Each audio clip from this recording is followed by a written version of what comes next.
मोदी जी, क्या आपको अपने 140 करोड़ भारतीयों के परिवार पर जरा भी भरोसा नहीं रहा? इसीलिए आप यह जासूसी का तंत्र मंत्र और यंत्र लेकर आए हैं, जिसे नाम दिया है संचार साथी। और इसके जरिए हमारे फोन पर आपका यह सरकारी ऐप लगा रहेगा। हम जहां जहां जाएंगे वहां वहां आप जाएंगे। बेडरूम हो, क्लासरूम हो, या फिर हमारे ऑफिस, या फिर जंगल या नदी तालाब, हर जगह। इसकी वजह क्या जरूरत पड़ी? क्योंकि आपने अब कहा, आपके मंत्री ने, कि इसे डिलीट किया जा सकता है। लेकिन मोदी जी, आप ही की सरकार ने यह जो आदेश जारी किया, उसके 7B के अनुसार संचार साथी ऐप को न डिलीट किया जा सकता है, ना ही कुछ समय के लिए रोका जा सकता है।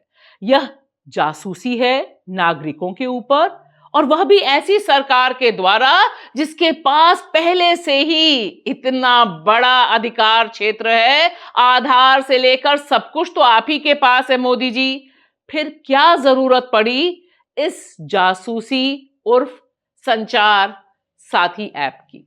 नमस्कार दोस्तों, मैं आपकी दोस्त भाषा। आप देख रहे हैं बेबाक भाषा पे दो टूक कार्यक्रम। आज जो हंगामा है सदन के भीतर और बाहर, वह सरकार के इस जासूसी उर्फ संचार साथी ऐप को लेकर है।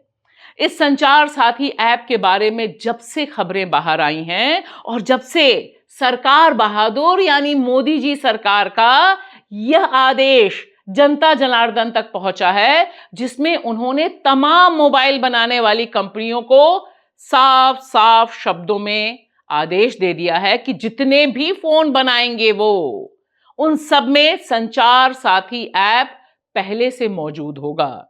और यह आदेश जो दिया है, उसमें 7B का जो क्लॉज है, वह मोदी जी के लिए और हमारे प्रिय मंत्री ज्योतिरादित्य सिंधिया जी के लिए गले की फांस बन गया है। क्योंकि यह 7B क्लॉज साफ साफ शब्दों में कहता है कि यह ऐप मौजूद रहेगा तमाम मोबाइलों में, और इसे कोई भी व्यक्ति हटा नहीं सकता, ना ही इसे सुस्त या मंद कर सकता है। और यह देखना बहुत जरूरी है कि इस ऐप के जरिए दरअसल सरकार बहादुर क्या करना चाहते हैं। किस तरह से भारत को एक सर्विलांस स्टेट, यानी अपने ही लोगों पर जासूसी करने वाला स्टेट, राज्य में तब्दील करने की पूरी तैयारी कर ली है मोदी जी ने। वरना इस तरह का आदेश जारी करना और तमाम कंपनियों से कहना कि खबरदार, बिना संचार साथी ऐप के कोई भी फोन नहीं बनना चाहिए, और अगर बना तो हम देख लेंगे। और साथ ही साथ जो पूरे क्लॉज हैं, यानी जो पूरी शर्तें हैं, अगर वह आप जान लें तो आपके होश फाख्ता हो जाएंगे कि आपका फोन बिना आपको बताए कैसे काम कर सकता है। सरकार बहादुर चाहेगी तो यह जो फोन है, यह आपसे मांगे बिना, यानी आपको बताए बिना, आपके इशारे के बिना खुल जाएगा। कॉल डिटेल्स, यानी किसको कॉल करना है नहीं करना है, वह डिलीट हो जाएगा या उसमें संशोधन हो जाएगा। सारे के सारे एसएमएस सरकार बहादुर पढ़ सकती है जब भी उसका मन आए। लिस्ट बहुत लंबी है, ध्यान से बने रहिए बेबाक भाषा के इस प्रोग्राम में, और खुद दिल पर हाथ रख के कहिए कि यह बात जो ज्योतिरादित्य सिंधिया कह रहे हैं, यह सच है, या मोदी जी का जो फरमान गया है तमाम कंपनियों को, वह सच है। दोनों एक साथ सच नहीं हो सकते, क्योंकि एक बोल रहा है कि जब मन आएगा यूजर इसे डिलीट कर सकता है, और उधर सरकार बहादुर का फरमान कहता है बिल्कुल भी नहीं, इसे हटाना असंभव है। आपको डिलीट करना है तो आप डिलीट कर दोगे। आप कोई मैंडेटरी नहीं है। आप अगर रजिस्टर नहीं करना चाहते, मतलब कि उदाहरण के तौर पे इस ऐप का उपयोग नहीं करना चाहते, तो रजिस्टर मत करो, वो डोरमेंट रहेगा। डिलीट करना है तो डिलीट कर लो। पर क्या हो, पर हर व्यक्ति को देश में नहीं मालूम कि मुझे फ्रॉड से प्रोटेक्ट करने के लिए, मुझे चोरी से प्रोटेक्ट करने के लिए ये ऐप है। तो हर व्यक्ति तक ये ऐप पहुंचाना हमारी जिम्मेदारी है। अगर आपको डिलीट करना है तो डिलीट कर दो।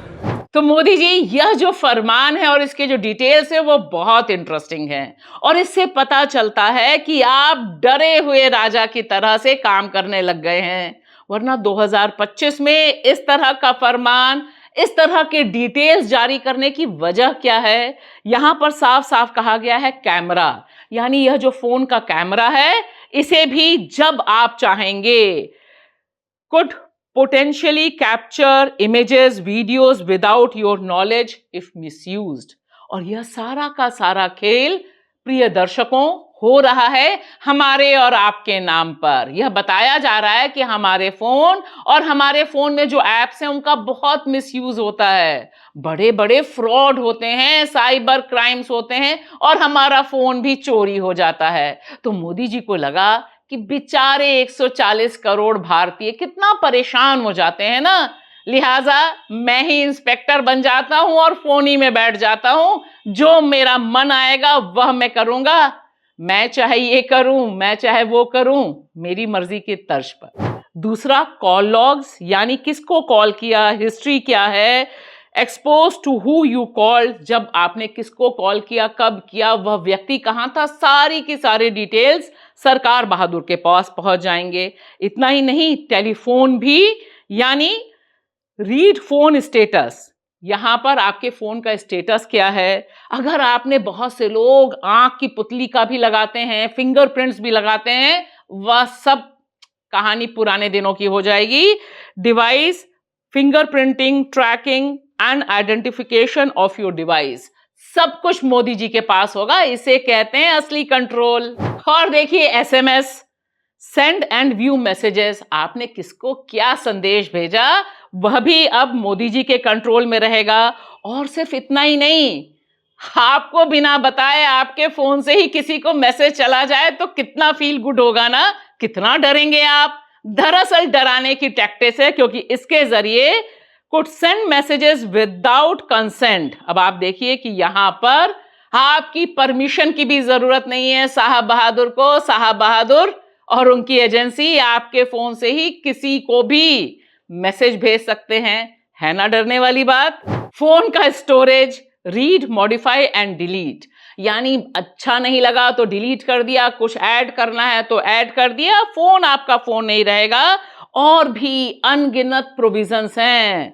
Control vibration, run at startup, यह जो बात है, यह बात अपने आप में बहुत दिलचस्प है कि यह ऐप आपको पता भी नहीं चलेगा और अपने आप ही ऑपरेट करना शुरू कर देगा। इसे कहते हैं कंट्रोल होना, यानी फोन आपका आपके नाम पे रजिस्टर है, लेकिन जब सरकार बहादुर चाहेगी इसमें यह ऐप को चालू कर देगी, आपको पता नहीं चलेगा, आपको खोलने की भी जरूरत नहीं पड़ेगी। और यह सब जेंजी यानी नौजवान कैसे लेंगे वह तो वही बताएंगे, लेकिन यहां पर यह प्रोविजन बस उन्हें टारगेट करने के लिए है। गूगल प्ले लाइसेंस चेक, यह अपने आप में बहुत दिलचस्प है, क्योंकि इससे यह पता चलेगा कि आप जो गूगल प्ले पर तमाम चीजें ऑर्डर कर रहे हैं, देख रहे हैं, वह सही है या साहब बहादुर की नजर में खटक रहा है। और यह भी प्रोविजन कम दिलचस्प नहीं है, फुल नेटवर्क एक्सेस। इसके जरिए उन्होंने बताया है कि if combined with sensitive permission, data could be transmitted to the servers. इसे कहते हैं जासूसी और इसे कहते हैं थानेदार बनना। आपकी पूरी जिंदगी पर इस समय कंट्रोल हो जाएगा सरकार बहादुर का। और दरअसल हर तानाशाह यही चाहता है कि उसकी जो प्रजा है वह बस 100% उसके आगे झुकी रहे और उसी का कंट्रोल बना रहे। दो चीजें और बहुत दिलचस्प हैं। व्यू नेटवर्क कनेक्शंस, यहां पर उनको यह भी पता चलेगा कि आप कौन से वाईफाई से जुड़े हुए हैं। हालांकि वो वैसे भी अभी भी पता चल सकता है जब एजेंसियां जांच पता करना चाहती हैं, लेकिन यहां पर उससे पता चल जाएगा कि कब आप ऑनलाइन थे और कब आप ऑनलाइन से ऑफलाइन गए और ऑफलाइन जाने के बाद कहां गए, यह भी साहब बहादुर को रिपोर्ट हो जाएगा। एक और प्रोविजन बहुत इंटरेस्टिंग है, इसका शीर्षक है प्रिवेंट फोन फ्रॉम स्लीपिंग, यानी फोन कभी भी सोएगा नहीं। हालांकि हम सब जानते हैं आज की तारीख में भी फोन सोता नहीं है, वह लगातार सुनता रहता है, कुछ भी सर्च करो, कुछ भी देखो, कुछ भी बात करो, फोन सुनता रहता है। लेकिन यहां सुनने का अधिकार बिल्कुल फोकस हो जाएगा। संचार साथी और उसके जरिए साहेब बहादुर यानी हमारे प्रिय मोदी जी, वही मोदी जी जो तीसरी बार प्रधानमंत्री बने हैं, उनके तंत्र के पास आपके फोन की सारी जानकारियां हो जाएंगी।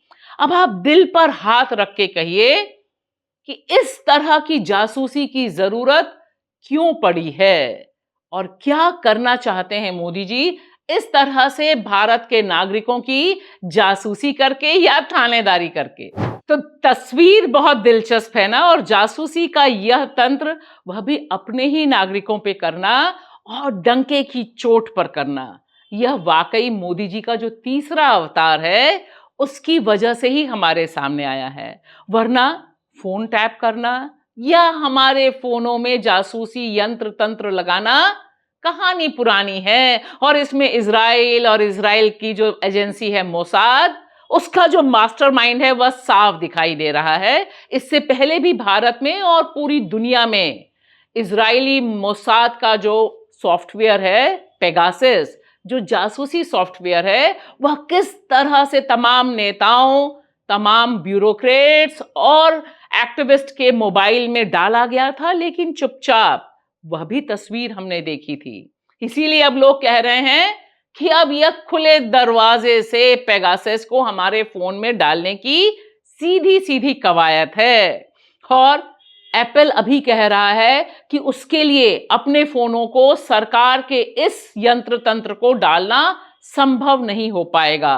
बाकी कितना कर पाएंगे पता नहीं, लेकिन हम सब जानते हैं कि मोदी जी हैं तो मुमकिन है। तो मोदी जी ने इलेक्टेड डिक्टेटरशिप के कदम जो बढ़ाए हैं, उसमें यह जो जासूसी का तंत्र और यंत्र है, जिसका नाम दिया है कितना सुंदर सा संचार साथी, इससे आप कितना डरते हैं या आप कितना चौकन्ने होते हैं, यह जरूर हमें लिखकर बताइएगा। आज के लिए इतना ही, शुक्रिया।